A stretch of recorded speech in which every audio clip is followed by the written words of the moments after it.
the hardest part of the camp is now, when you get ready to leave, You've been under such a lovely atmosphere. Otherwise, we've been up on top of the mountain. And it's this coming down is where it really will test out what you have received. You remember up on the mountain when Jesus and the disciples were up there, things were just like the word CFO here, Things are so good up there and so glorious and so blissful until they say, well, let us build some houses up here, tabernacles or something like that. And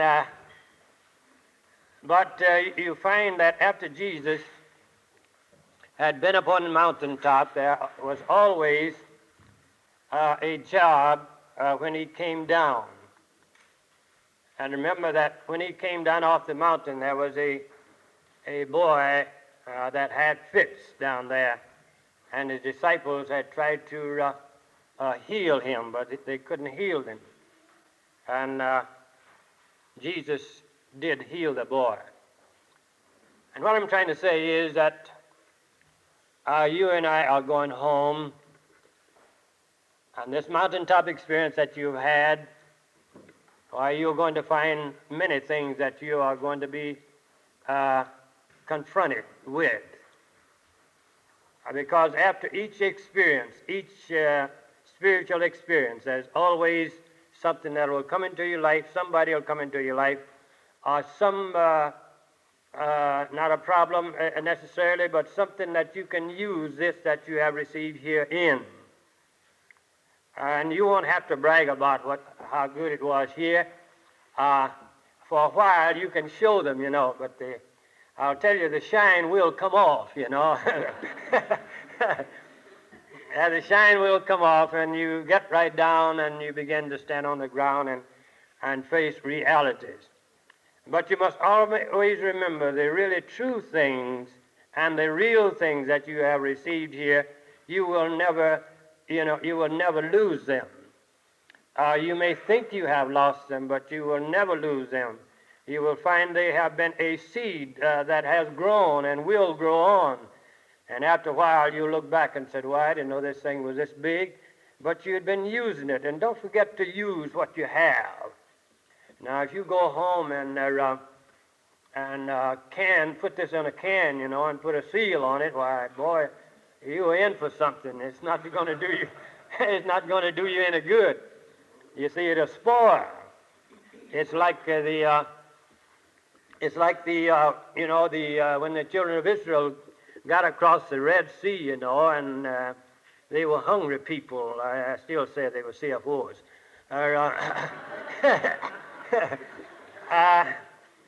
And they began to want, bread, and everything of that sort, and so they told Moses about it, and then Moses told God, and then I like to say that God started a bakery up in heaven, and he rained down loaves of bread.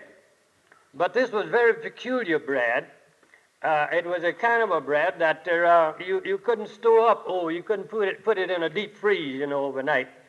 And they told them just to gather enough for the day. And anybody that put up some, hoarding it why, it spoiled on them. And so it's the same with this that you receive here at CFO. Don't try to put it in a deep freezer. Don't try to can it up and just say, this is mine.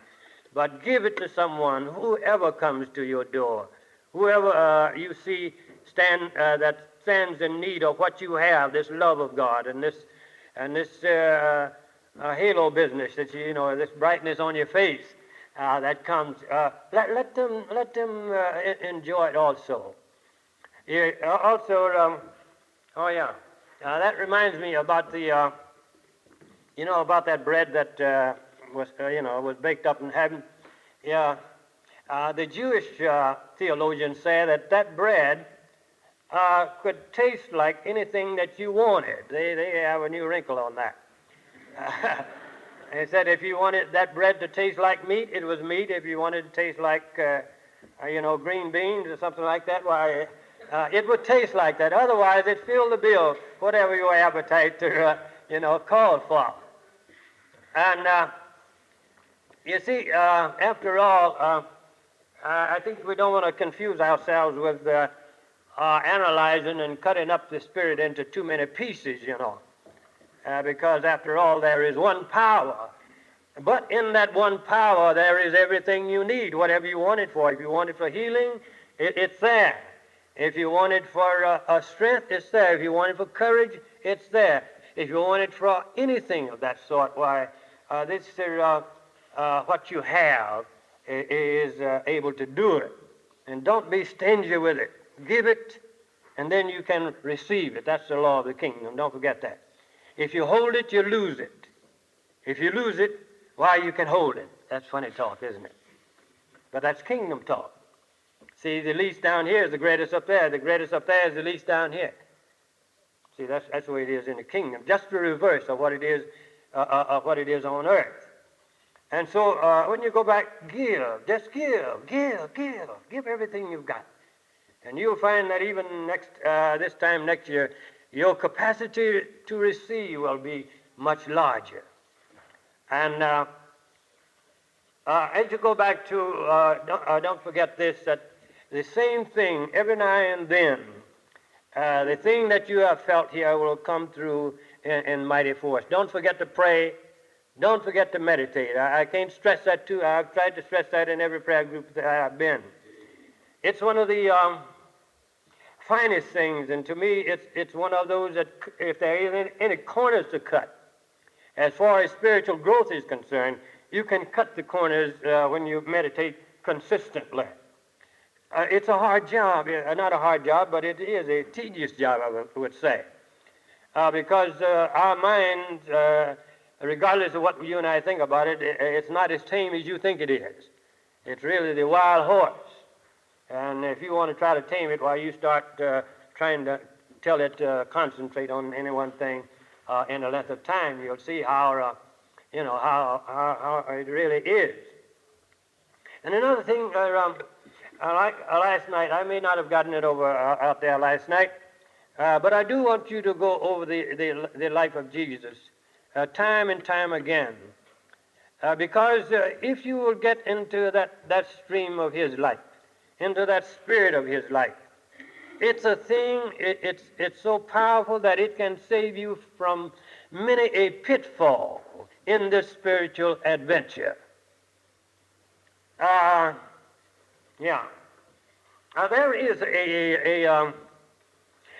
is a particular level in this spiritual adventure where you will run into or run up on, it's beautiful stuff. It's kind of, fairyland, everything is glittering, and beautiful colors and lights and all like that, but that's not the highest, See, that's where the danger comes in, see. That's not the highest. And it's not the, it's not reality. It's not the highest truth. Because those they'll pass away. I passed through that stage, boy. Oh, it was beautiful, all kind of thing. And I would just wait. Sometimes, you just wait till you go to bed, boy, and just sit there and meditate a little bit, and get in that particular realm. And boy, all those beautiful things, boy, I thought I was on cloud 9, and going to Zillion, But cloud 9 is not the highest. It's not the highest. And in the long run, it's not the best. There's a danger zone in there. There's a danger zone in there. But the reason I'm telling you that you can put any zone, or any level where you have reached, you can put it up beside the life of Jesus Christ and what he stood for and what he taught. And you can tell which is right and which is wrong. And it will also, it will also prove a protection for you. Well, you can surround yourself with this love and light of Jesus Christ, and it'll bring you out of anything. Because he says, I have all power. That's what I want you to get. That he says, I've got all power. And when he says all, he means all. And so, in going along in this thing, be courageous too. When you go back home, I said there's going to be a job to do. For instance, you remember, what story is that? Yeah. Now, that story about, you remember that story where it says the four men who took the man who was sick to Jesus and let him down through the roof? You remember? Oh, yeah, that's the story. Jim said that was it, so I'm going on. I'm going to take his word for it. You know, every time you read one of these Bible stories like that, why, it brings a new truth to you. And don't be afraid to reread a story. Because every time you reread it, if you gain a little bit, it's going to be something a little different from what you learned about it the last time.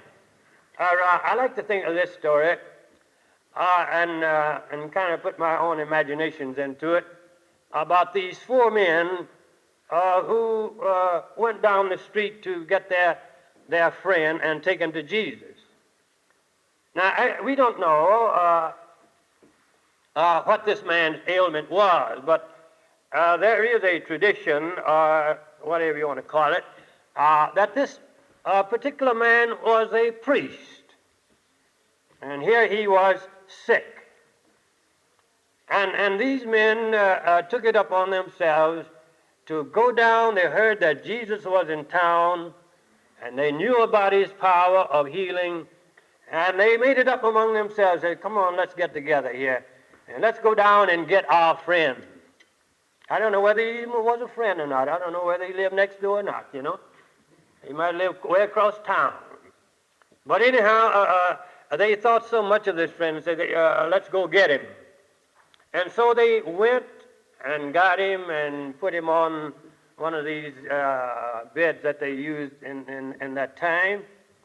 And when they got to the place where Jesus was, you remember, they said that there was such a crowd around them until they couldn't get in. Well, and I want you to notice this, that that house didn't belong, where Jesus was doing all this healing and talking. It didn't belong to either one of the four. It didn't belong to them, but these fellows were so determined that they were going to take their friend to Jesus until they went up on the roof. And you know, I don't know what was up on the roof. I don't know anything about it. I know that some of those eastern houses, you got a thing up there, but the Bible says they made a hole in the roof. And so I like to, you know, give the benefit of the doubt there, you know. Give me the benefit of the doubt anyhow. That thing went up there, and because they wanted this man to be healed and to be let down at the foot of Jesus, boy, they started hacking up on the top of his roof with an axe. And the Bible says they cut a hole in that roof. Now, what would happen to you if you went back home and, you know, and you went back home and you say, well, come on, Sue, come on, Jane, come on, Tom, come on, Dick, and we're going to do a job down here. That's something we ought to do in the house, and we can't get in it, so you better bring your axe along, you know. And so you get down there and you go to hacking on somebody else's house. Huh? Boy, they would throw you in jail, wouldn't they? Huh?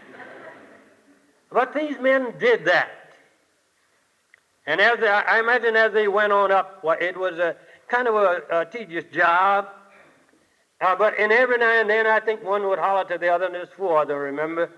They say, hold your corner. You know how you're taking something up a step, you know, and you have to brace yourself. And as they get up into a tight place, every now and then, they would holler to one another, hold your corner. And you know, that's what you and I are going to have to do. Each one of us, we are going to have to hold our corner. You hold your corner. And that fellow over there, hold his corner. And we all hold our corners together. And we can let many a man, many a woman, many a boy and many a girl that needs Jesus, we can let them and bring them to the feet of Jesus. But hold your corner. Hold that which you have received here. Every time God reveals something to you, honey, hold on to it with all the strength you've got. Just hold it.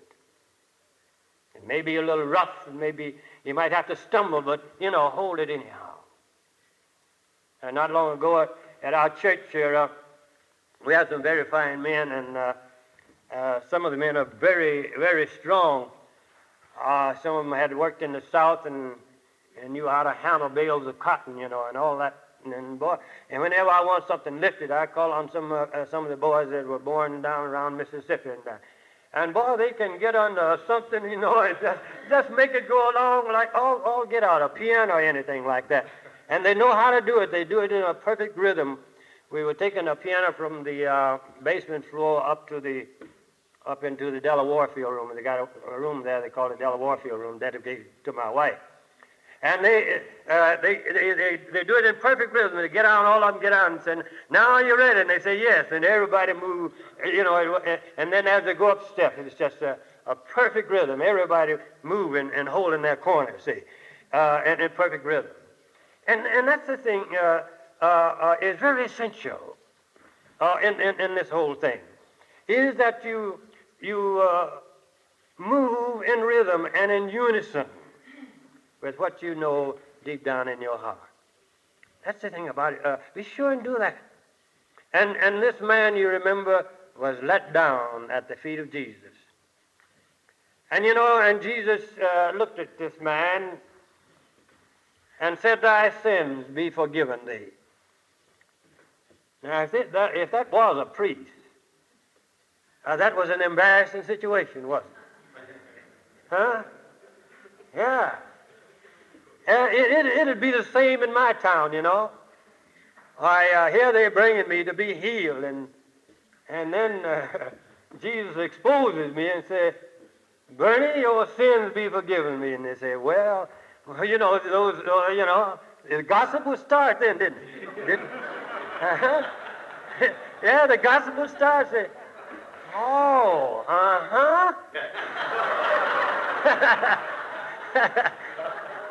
yeah, I told you that. Now Jesus is pulling the cover off of it, But there he was. And that's rather true. That's rather true whether you're a priest or whether you're a savage or a saint. Why, Jesus will tell you what's the matter with you. And when you admit it and know it, why, it doesn't make any difference to him because he loves us that much. And sometimes you're confronted with that, For instance, sometimes you try to save yourself, and can't nobody save you but him anyhow, And sometimes we are pushed into doing things because we wonder what the other people would say. And sometimes we are we'll do nearly anything to keep any reproach or anything coming up on our family name. Now, the Warfield family, we are very proud of our name. There's a lot of us. There was 3 or 4 families of Warfields in the town where I was born and raised, and none of them were any relation as we know of. Also, my mother was a Warfield before she married, and she married a Warfield, so that, you see, we got a double portion there, something. But when it comes to that, and even my kids, I don't know how far we would go to protect each other's name. And yet we are not so proud to say that we are the perfect ones or anything of that sort. And I believe in a family sticking together. I believe in that. I don't know. It's good. Anybody else, we can talk about each other all we want, but don't let nobody else talk,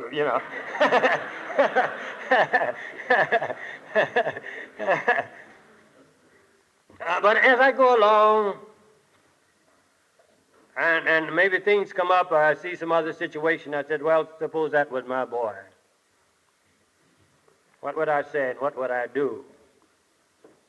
You see, I tried to put myself in the other fellow's place. But I think now even, and things have come up. But I say, well, Warfield, the name of Warfield, so what? Because Warfields have to be tested just like anybody else. They've got to be tried just like anybody else. And if it's something that they want a Warfield to go through to make him strong and a better man and a better woman and a better boy, a better girl, get on through there. That's what we tell our kids. Stand up and take it. Face it, because you're the better for it. It's those things that comes into your life. And the thing about it is, let us go back home. And you know, there are hungry people. There are hungry people right in your own church that are hungry for the thing that you can give. Now, you don't have to get up in the pulpit and take over. And you don't have to fire your minister when you get back, you know.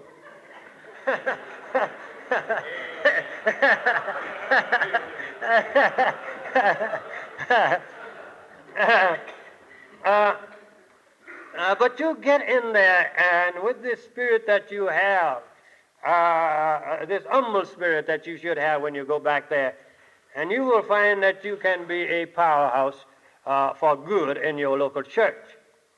Now, I won't say that you change things, and sometime, if you're not careful, they'll take what you have out of you. That happens, too, you know, sometimes. And don't you kid yourself on that. Because if you go back home and try to change things, why, sometimes you run up against a brick wall. But don't try to change anybody, just be yourself. And live up to the highest that you know. And I want to tell you this again, that God pays off for trying. God pays off for doing the best that you can. Some of the blessings that have come to me and has come to my church is because when we were in the old church in the early days, that we tried to be faithful over that old church down there. When sometimes it had rained like it did last night at our church, the basement would have flooded and maybe 2 feet of water would have come into our church through the toilet facility around there.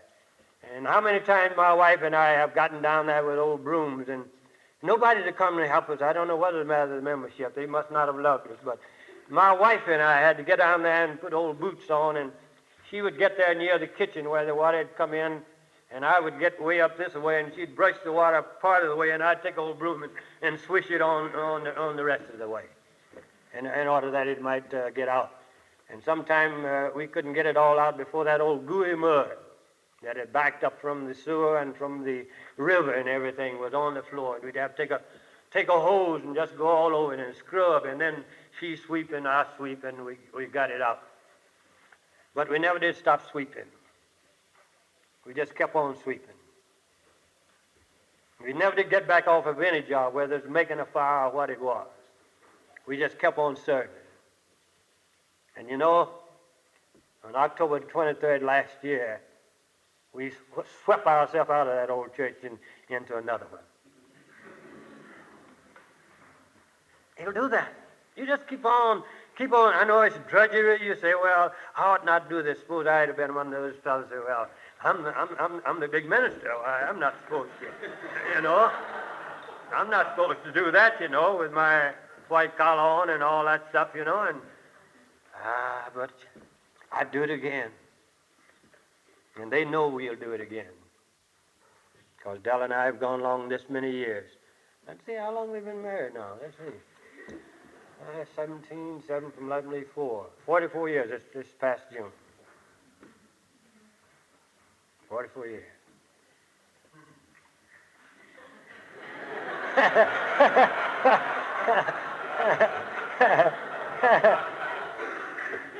Yeah?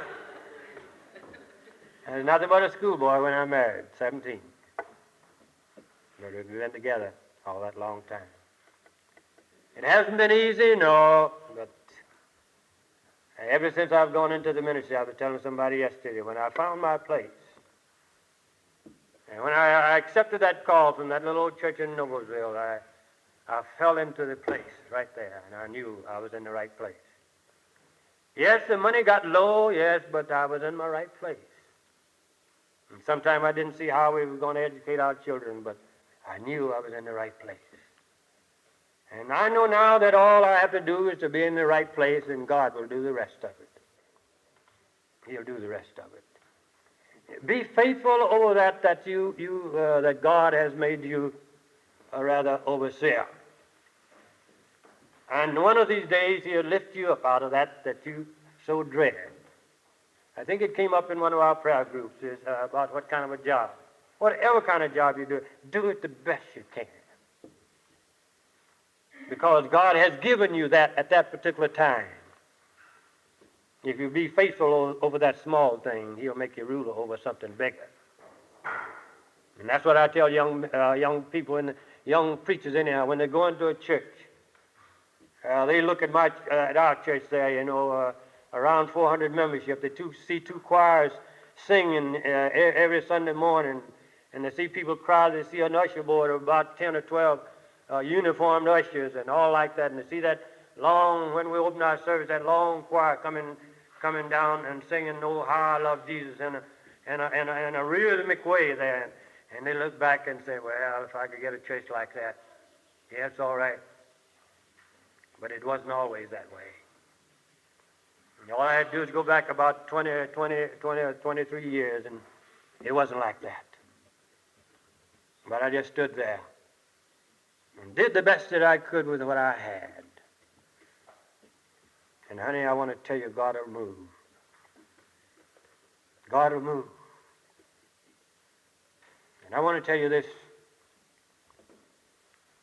that you may have some problems when you get back home. For generally, when you come off the mountaintop, there's a job to do at home somewhere. But these problems and these things are only the things that tend to purify your spirit. You remember out on the Isle of Patmos, when John was out there, and John had a vision, and you remember he saw a great host of people, and he said, Lord, who are these?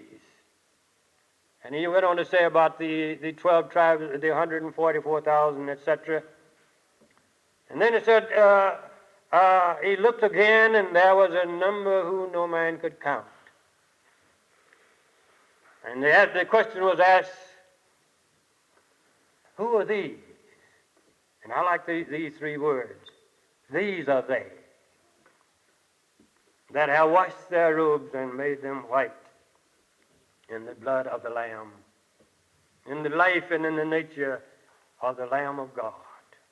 These are they that have come up through great trials and tribulations. And notice that, and washed their robes and made them white. What did they wash them in? They washed them in the soap or the detergent of trial and tribulation and experience. And so when you get run up on a problem, and it seems to be getting the best of you, honey, but it's only God helping you to wash your robe of every spot and every blemish. Because your robe and mine is supposed to be white. As the Bible says, without spot or wrinkle. For we shall be like him, and we shall see him as he is. You know, that number that they could not count, that's the number that you and I will be in. And you know, we are going to sing a song, and we can sing a song that angels can't sing, because they've never been down here to go through what we have gone through. we can sing the song of the redeemed. Oh, that's beautiful. We can sing the song of the redeemed. And it's because it's people like you have joined yourselves together in this love and fellowship. And you know, if you happen to be ahead of me, why, you look way down the line, I'm coming. I'll be there. I might have a few more steps to make. And if I get there ahead of you, I know you'll be there, because I'm not going to rest until I see you. Because I know now, friends, that we are spirit of his spirit, and that we are mind of his mind, and we are life of his life. Because there is only one life. There's only one mind. There's only one spirit. I am you, and you are me. One day, we will be one, even as they, the Trinity, are one. Pray for me when you think of me, and I'll do the same for you. We'll meet again on this earth somewhere, maybe. What difference does it make where you meet? Because I shall never die, and you shall never die. Because somewhere we will meet. Even if it's 1,000 or 10,000 years, what's that to God? For that eternal spirit within us will live on. And we'll love each other. And we'll know what it means to be born of the love of Christ. Bless everyone out here.